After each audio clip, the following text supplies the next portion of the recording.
Convidamos agora o professor doutor Miguel Manfur.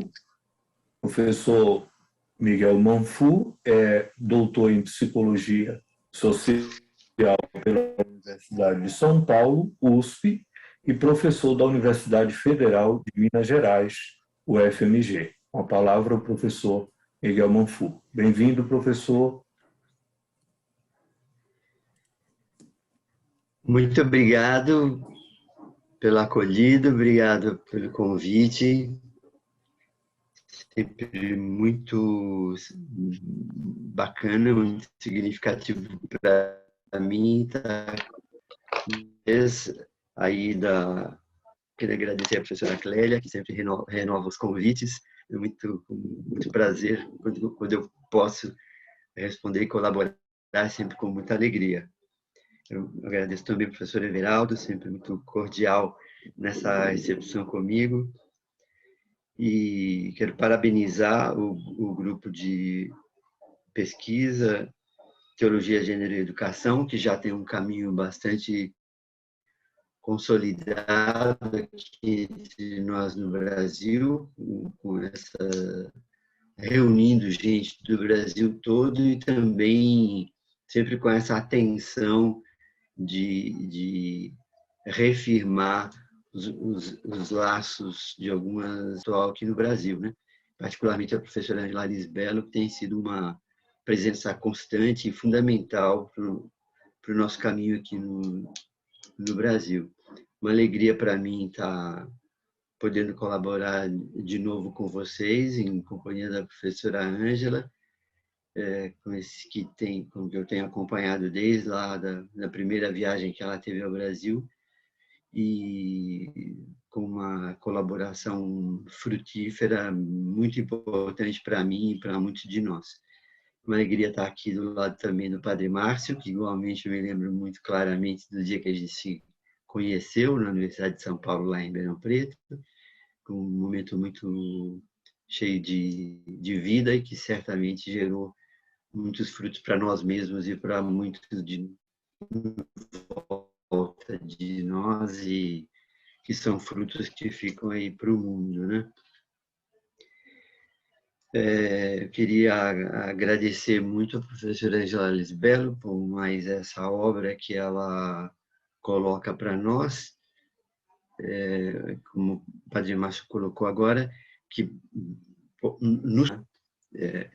eu achei muito feliz essa proposta de tema de existência e pensamento, essa conexão entre esses dois elementos,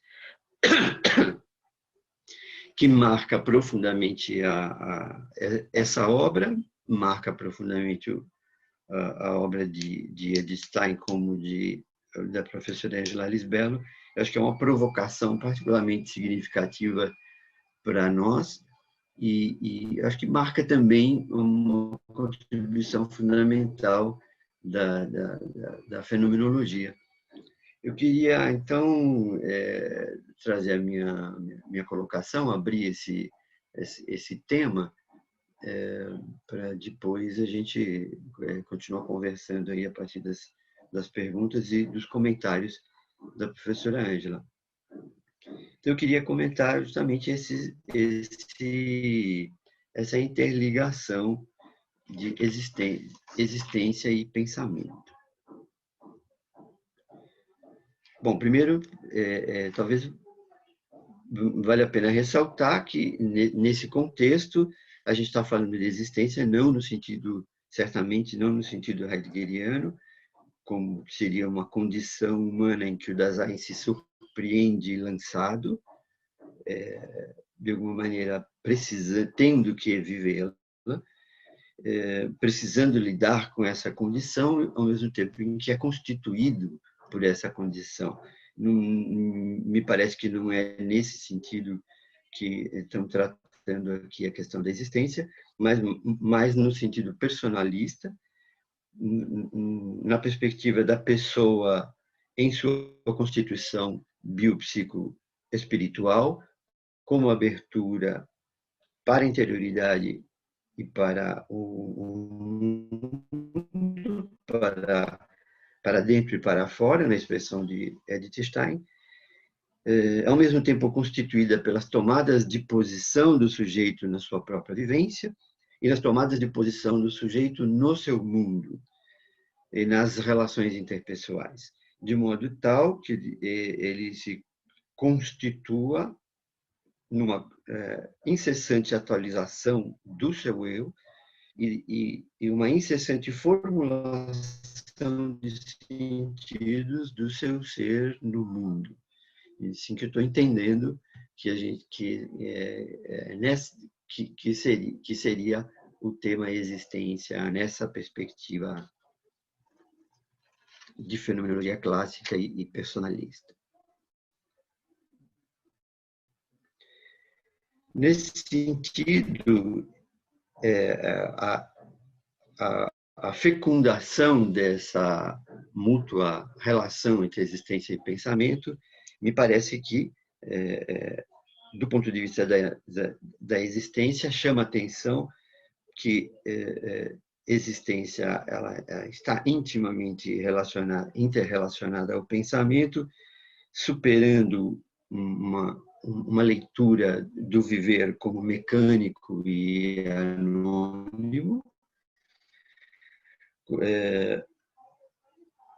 enfatizando o elemento radical da liberdade quando se toma que a existência ela é constituída pelas tomadas de posição do sujeito, e também que a existência significa estar consciente de si e do mundo.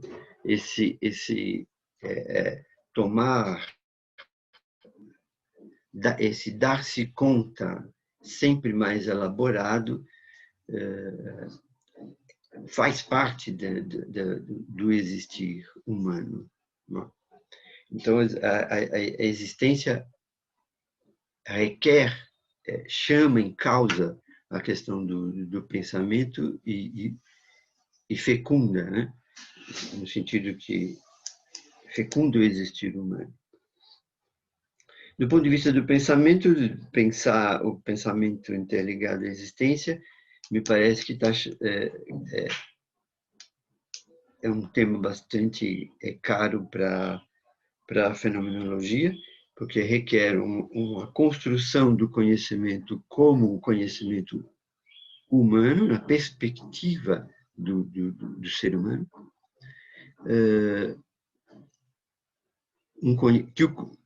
reafirmar que o conhecimento pode não ser cindido com a vida. Então, uma crítica a um pensamento racionalista e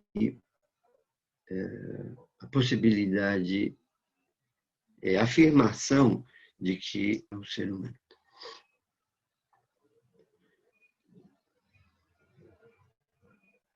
Pensando particularmente no livro,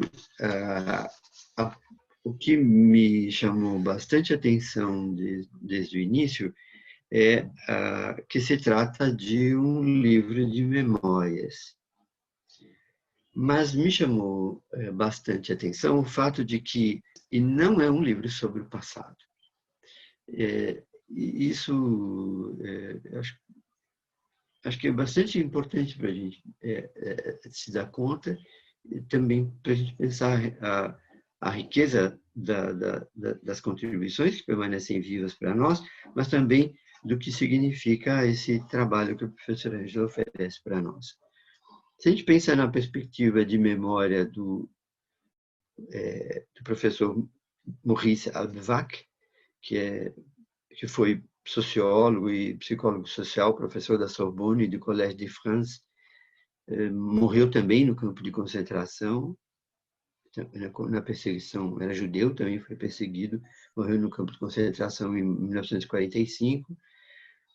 Ele ressalta que a memória, então, não se refere, não é pensar alguns elementos do passado, não é que a gente se volta para o passado, muito pelo contrário, que memória é justamente o trabalho de elaboração que se dá com confronto de vivências próprias e alheias, e que as lembranças do passado, elas permaneceriam frágeis, elas permaneceriam áridas, elas permaneceriam desconectadas, a não ser que tomasse esta elaboração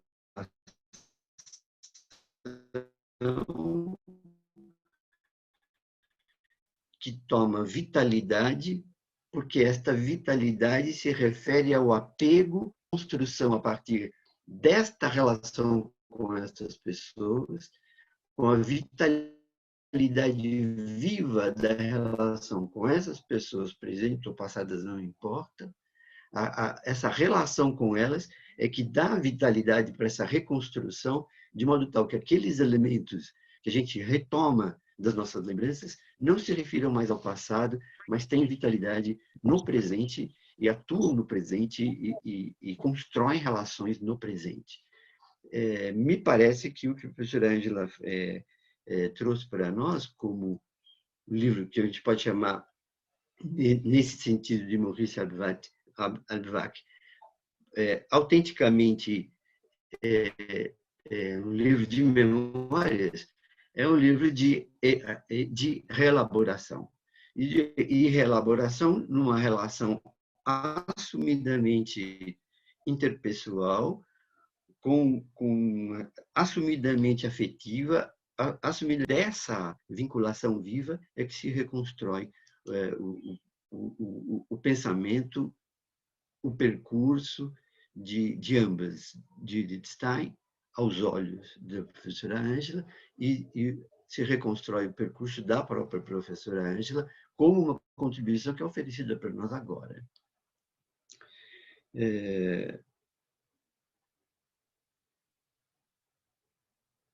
Outro elemento que o professor Maurice Halbwach traz é o fato de que, frequentemente, o trabalho da memória ele parte de provocações do presente.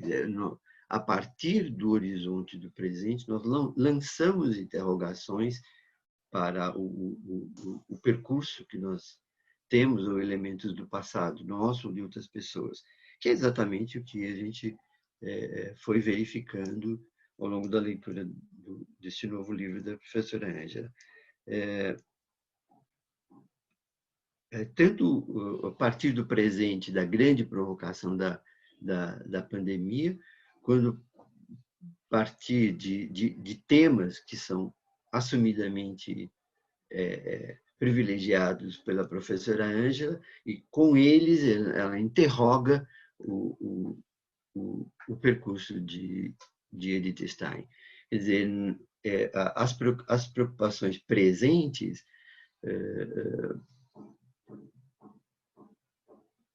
são maneiras de trazer reelaboração ao conteúdo que já existia e que poderia permanecer como algo de museu, né?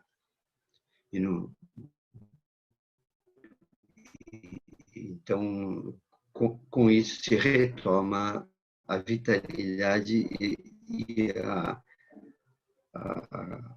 construção atual. Acho que todos esses elementos acentuam essa profunda articulação entre existência e pensamento nessa característica de livro de memória, desse trabalho de reelaboração, em que a capacidade de releitura é dada justamente por essa retomada de um percurso e de reconstrução de um conhecimento.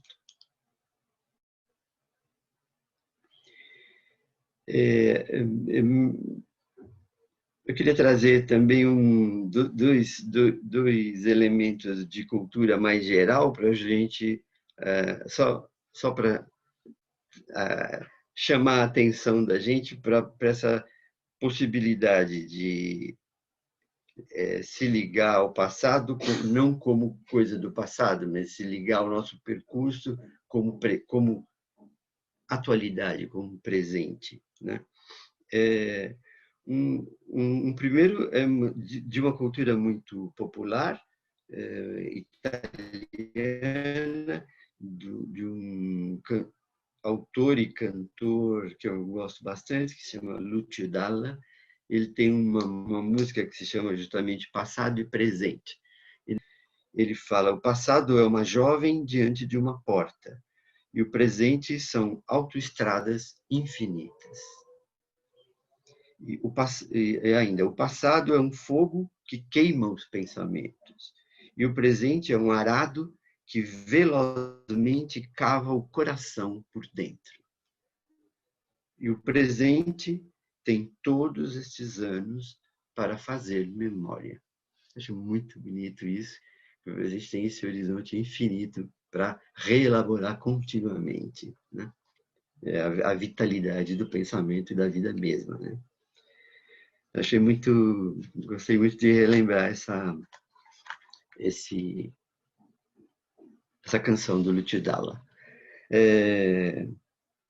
Outro elemento da cultura, desse já mais da cultura clássica e fundamental para toda a nossa cultura ocidental, é relembrar o próprio Agostinho, Santo Agostinho, Agostinho de Hipona, justamente nesse trabalho de reconstrução que também ele realizou. Quer dizer, ele releu todo o seu percurso de história, com os detalhes de relacionamento e desafio de vida social e de vida intelectual, ganho tanto de consciência da sua constituição como sujeito, como pessoa, do que é o ser humano, da transcendência, da relação com a transcendência radicalmente importante para todo sujeito humano, e para a relação com o mistério. Quer dizer, essa elaboração do Agostinho, igualmente, não é um se ligar ao passado, mas é acolher o passado de modo totalmente pessoal e, com isso, dar uma contribuição para o pensamento geral, a tal ponto que se tornou uma contribuição para pensar a subjetividade em toda a cultura ocidental e uma contribuição da sociedade ocidental para o mundo todo. Então falar de que é memória, mas não é do passado, e que isso é reconstrução, e isso é presente, e isso é fecundo, não é figura de linguagem, isso é efetivamente uma possibilidade de contribuição fundamental, real. Queria ressaltar outro elemento de que amor e admiração, poderia dizer até gratidão, me parece que marca o percurso desse livro todo. Acho que é a tônica, é o motor da elaboração que a gente vê sendo feito. Queria ressaltar que, na contramão de um pensamento racionalista, em que esse seria algo para ser afastado, nessa perspectiva, a gente está vendo amor, admiração e gratidão, ao inverso, são abertura intelectual à novidade. Novidade na própria experiência, novidade no mundo, e colocar a possibilidade de colocar alguma novidade para si mesmo e para o mundo. Então, é um recurso de elaboração da experiência e traz, inclusive, um tipo de rigor, que não é um rigor racional puramente, mas é igualmente uma exigência de rigor, porque com a figura que a gente ama, a gente também não aceita uma interpretação rasa. Com a figura que a gente está autenticamente se interrogando sobre ela, a gente vai querer aprofundar continuamente. Na medida que essa adivinação permanece, também a interrogação permanece viva, autêntica e exigente. Então, há um tipo de rigor nisso também que me parece muito significativo e me parece característico do percurso da fenomenologia. Outro ponto parece que é dessa relação entre existência e pensamento, que nesse percurso todo que aparece no livro, essa reconstrução do percurso de Edith Stein e a releitura e a reconstrução do próprio percurso intelectual da professora Ângela, que é reapresentado ali, aparece a experiência humana como uma vida refletida. Achei interessante que, inclusive, o título da coleção é justamente Vida Refletida.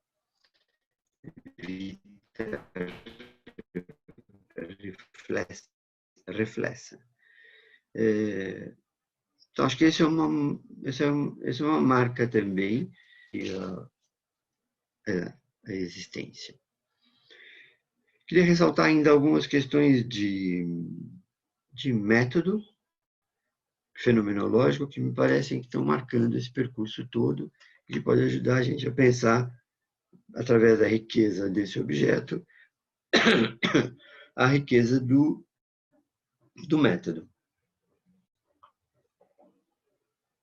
Como sempre se fala dessa interligação entre características da fenomenologia, a íntima relação do sujeito e objeto, me parece que profundamente isso, mas aqui eu queria ressaltar que como método o que aparece aqui é que essa interrogação, né? Quer dizer, o objeto é constituído pela interrogação que o sujeito faz sobre ele. Então, acho que não é à toa que, ao longo do livro todo, a gente vai vendo algumas perguntas que vão sendo lançadas, algumas através dessa, inclusive, da admiração, mas que vão alguns elementos surpreendentes da vida de Edith Stein que vão se tornando interrogações sobre os quais se debruçar e chegar a colher alguma resposta fundamental. Então, ao longo do caminho, a gente vai vendo a professora Ângela, com essa surpresa e admiração, perguntar por que Edith Stein mantém o seu interesse pelo estudo, por que ela se aproximou da fé religiosa, o que significam certas expressões afetivas de algumas cartas de Edith Stein Romengarten. Quer dizer, esses elementos em que o sujeito colhe alguma provocação e se volta para o objeto com essa provocação e abre um campo que é um campo de interesse e que isso não significa nenhuma parcialidade, ao contrário, é um modo vivo de entrar numa complexidade maior e de procurar alguma resposta estrutural, consistente sobre não acidental, sobre esses temas. Me parecem também característicos do método fenomenológico essa reconstrução da experiência. Quer dizer, a experiência, ela é, de algum modo, a experiência sempre, de algum modo, ela precisa ser retomada pelo sujeito. Isso é sempre, então, uma reconstrução, uma reconstrução contínua, e aqui essa reconstrução aparece uma narrativa através também do recurso literário. Isso que me parece um elemento bastante importante, bastante atual, que está tematizando bastante atualmente essa possibilidade do recurso literário para se lidar com experiência. Quer dizer,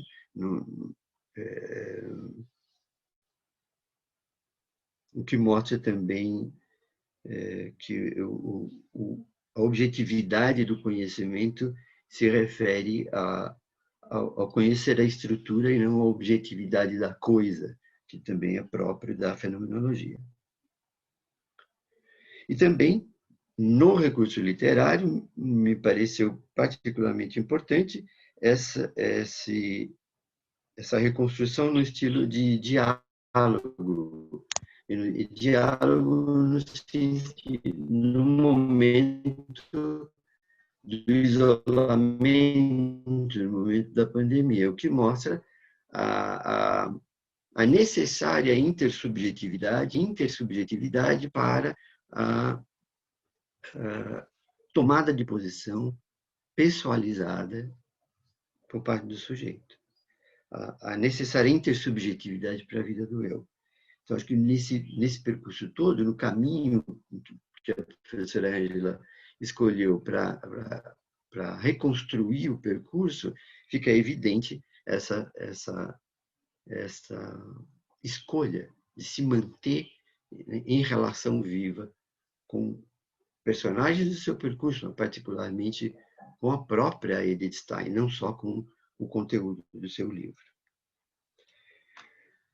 Outro elemento do método que me pareceu bastante importante que é método fenomenológico, seria conhecer o objeto pelo que ele suscita no sujeito, pelo que ele é capaz de provocar no sujeito. E, nesse sentido, a gente conhece Edith Stein, nesse livro, não só pelos dados históricos, mas a gente conhece Edith Stein pelo que ela provoca suscita e provoca em termos de elaboração em Alice Bello e, ao mesmo tempo, o que ambas vão suscitando em nós. E isso também é uma característica bastante importante do método fenomenológico, que parece bastante claro. Inclusive, me lembrei de um livro muito bonito chamado Com Amor, Van Gogh, dessa vez não pelas cartas do próprio Van Gogh, mas pelo testemunho dos que o conheceram. Quer dizer, a perspectiva de cada um, como cada um foi provocado e interrogado e maravilhado pelas obras e pela própria pessoa do Van Gogh. De maneira que, no fim, a gente tem uma ideia da dramaticidade e da complexidade da vida do Van Gogh através do impacto da presença dele nos tantos personagens do filme. Me parece que a gente está diante desse tipo de fato humano e que, do ponto de vista de fenomenologia, é um método mesmo. Ainda do ponto de vista do método, que podia dizer que, para a fenomenologia, o resultado não é um resultado completo, fechado, não é um objeto que se coloca, então, um livro que se coloca na prateleira, mas o processo de escrita e de comunicação do conteúdo é o que ele suscita também, é o que ele suscita em nós, é o que ele suscita como elaboração, o que ele continua a suscitar. Então, acho também a característica desse pensamento e existência, que esse pensamento não é fechado, essa existência não tem um ponto final, justamente porque esse pensamento continua ativo como vida. Então, é um conhecimento que mantém, tanto conhecimento quanto vida, que mantém uma abertura e mantém um processo que está sempre em ação. Nesse sentido, esses resultados e esses processos são, de alguma maneira, um testemunho. Acho que o livro de memórias também é um livro de testemunho do seu processo, aponta detalhes do processo da própria Edith Stein e nos oferece, dá testemunho do que ela viu intelectualmente, do que ela vê como fruto na sua própria vida. Acho que isso é muito provocador, como relação entre existência e pensamento, porque oferece para nós também um pensamento que é vida, que também é provocador e que também aguarda novos passos para cada um de nós, que pessoalmente vai precisar, de alguma maneira, precisar e ter a possibilidade de elaborar. Eu queria ressaltar, então, que esse dar testemunho é, nessa perspectiva, a própria função de professor. Essa atividade intelectual é uma produção de conhecimento, mas, sobretudo, é comunicar. Aliás, a palavra professor, a raiz da palavra professor é justamente professar. E eu queria chamar a atenção para esse aspecto que me parece nos chamar a atenção que isso se refere não ao fato funcional de ser professor, mas à raiz do fato de ser pessoa e para a raiz de ser leigo. Leigo não como função, leigo no sentido básico, no sentido de ser cristão. Quer dizer, o fato de ser pessoa, o fato de gera um mundo de possibilidades, o que pode gerar um mundo também de funções. Então, o que está em questão nessa perspectiva aberta por Husserl, Stein, que a Lisbeth tem insistido em perder na névoa, né? É justamente esse afirmar a pessoa, é afirmar a possibilidade de defender a vida humana e o conhecimento humano em todas as suas funções. Então, a gente não precisa ficar apegado a uma função ou outra. A gente, sempre as tentativas da gente defender um aspecto ou outro acabam sendo sempre, gerando sempre um mundo de parcialidades, né? No Brasil, a gente vê muito isso, né? A gente, atualmente, tem essa necessidade de defender a comunidade indígena como fazendo parte da comunidade brasileira. É uma urgência em termos de justiça. Eu, particularmente, sou muito ligado nesse tema e tenho uma ligação assim, pessoalmente significativa sobre isso.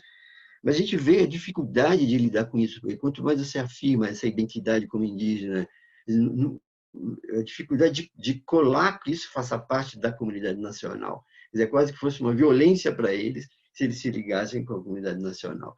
Quer dizer, ao contrário, partir do elemento pessoa, partir do reconhecimento que é pessoa, permite lutar por todas as justiças e por todos os reconhecimentos da sua identidade sem afastá-los de nós, né? Sem precisar afastá-los de nós para defendê-los, né?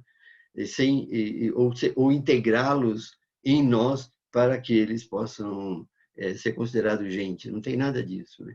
Quer dizer, afirmá-los como pessoa é essa possibilidade livre de afirmar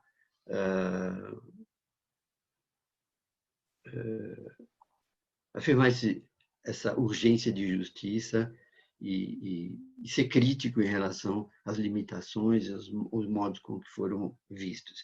Me parece que algo desse tipo está presente também na dificuldade com que se discute o tema da mulher, o tema dos leigos e do clero. E eu acho que essa perspectiva toda é conscientemente fundamentada na vida pessoal, então, pessoa e existência de novo. Essa clareza de ter pessoa como fundamento, com essa articulação pessoa e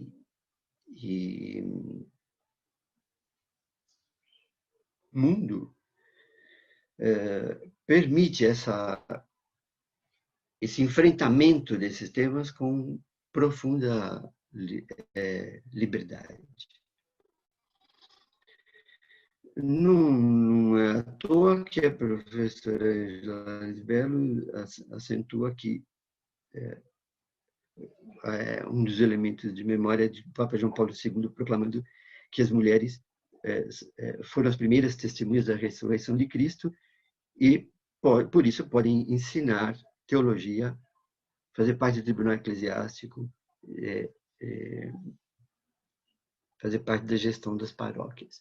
Quer dizer, justamente o fato de ser testemunha é que abre o campo para as funções. E se a gente insistir diretamente no campo das funções, a gente acaba... essas funções vão continuar sempre cindidas. E a gente nunca vai conseguir reunir. Então, o clero vai ser sempre cindido dos leigos, as mulheres vão ser sempre cindidas dos homens, os pobres dos ricos, os indígenas dos não indígenas. Na verdade, aqui a gente está uma superação de tudo isso pelo fato da gente ser testemunha. O fato de a gente ser testemunha nos faz professores, nos faz leigos, nos faz sacerdotes, nos faz cada um na sua função. Mas aí professor e aluno já não tem uma diferença radical. Cada um de nós vai precisar dar conta daquilo que viu, vai precisar dar uma resposta pessoal àquilo que viu, vai precisar dar testemunho daquilo que viu. E o trabalho da fenomenologia não é outra coisa do que analisar com rigor, identificar os elementos estruturais daqueles elementos que nos interessam profundamente, a ponto de a gente poder dar testemunho claro do que a gente reconheceu com pensamento e existência, com pensamento e vida. Para terminar,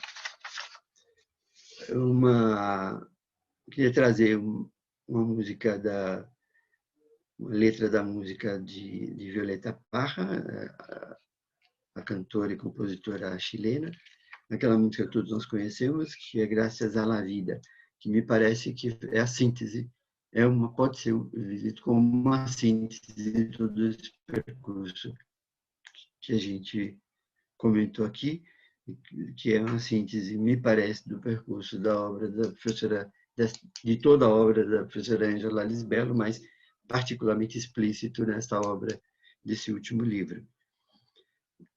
Violeta Parra fala assim: dou graças à vida que tanto me tem dado, me deu o som e o abecedário, com ele as palavras que penso e declaro. Mãe, amigo, irmão e luz brilhando, o caminho da alma de quem eu amo. Dou graças à vida que tanto me tem me dado o riso, tem me dado o pranto. Assonância e dissonância, né? A vida tem me dado o riso, tem me dado o pranto. Assim eu diferencio felicidade e desânimo, os dois materiais que formam o meu canto. E o canto de vocês, que é o mesmo canto. E o canto de todos, que é o meu próprio canto. Muito obrigado. Agradeço muito a oportunidade de estar aqui com vocês. Agradeço muito a professora Angela Lisbelo por mais essa obra. E vamos ter a oportunidade de continuar a conversar. E gostaria muito de ouvir depois os comentários da professora Angela. Muito obrigado.